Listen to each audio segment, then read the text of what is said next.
O cérebro dos bebês é ávido por receber estímulos ambientais e processá-los. Desde que sejam respeitadas questões de ordem de apresentação, quantidade, velocidade e, principalmente, ritmo. Sabe-se, por exemplo, que os bebês têm preferência, melhor qualidade de respostas, ações da fala humana do que a ruídos do ambiente, apresentam. Desde os primeiros dias de vida, noções intuitivas de quantidade, memorizam sons, reconhecem e diferenciam acusticamente traços mínimos do idioma e demonstram preferências sensoriais por formas arredondadas e objetos simétricos em movimento.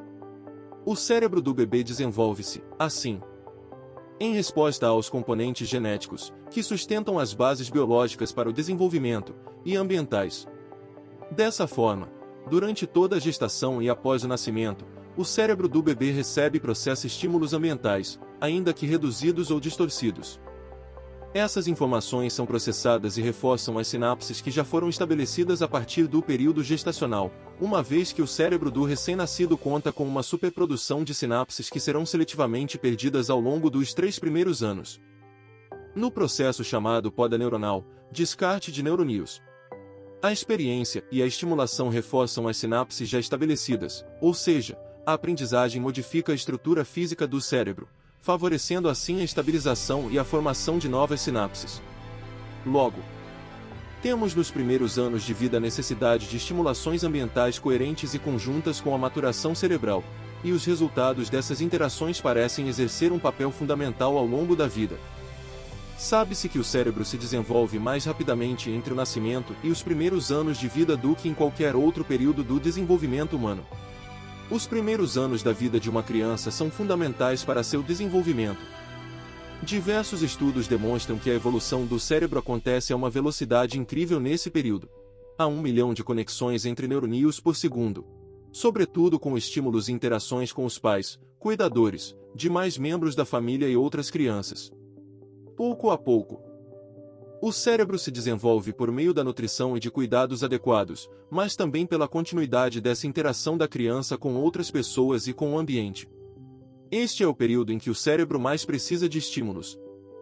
Uma vez que 90% das conexões cerebrais são estabelecidas até os 6 anos. Em outras palavras, as interações sociais contribuem para impulsionar a atividade cerebral. Se a criança for negligenciada, muitas ligações entre os neurônios deixam de acontecer, o que pode afetar o seu potencial de aprender e se desenvolver. Os primeiros momentos da vida de uma criança têm repercussões que podem durar a vida toda. Esse período de desenvolvimento cumpre um papel decisivo na capacidade da criança de aprender, adaptar-se às mudanças e demonstrar resistência em situações difíceis. Situações estressantes por períodos prolongados, o chamado estresse tóxico, podem causar respostas negativas para o desenvolvimento cerebral na primeira infância. A criança vítima de violência pode ter o seu desenvolvimento pleno comprometido.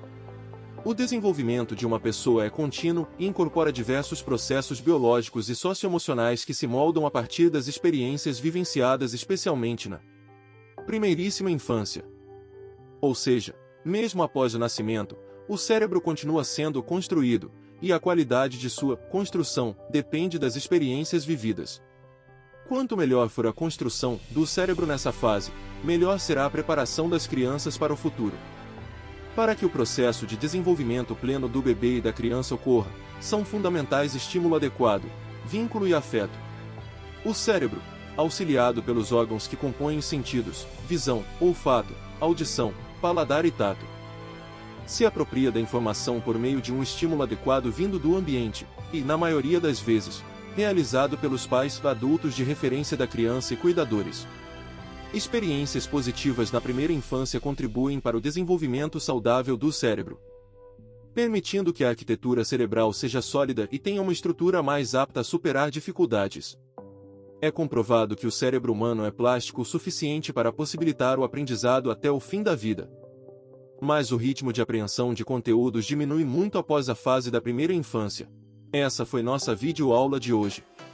Para acesso ao certificado basta acessar nossa plataforma EduComunicação, o link está disponível nos comentários.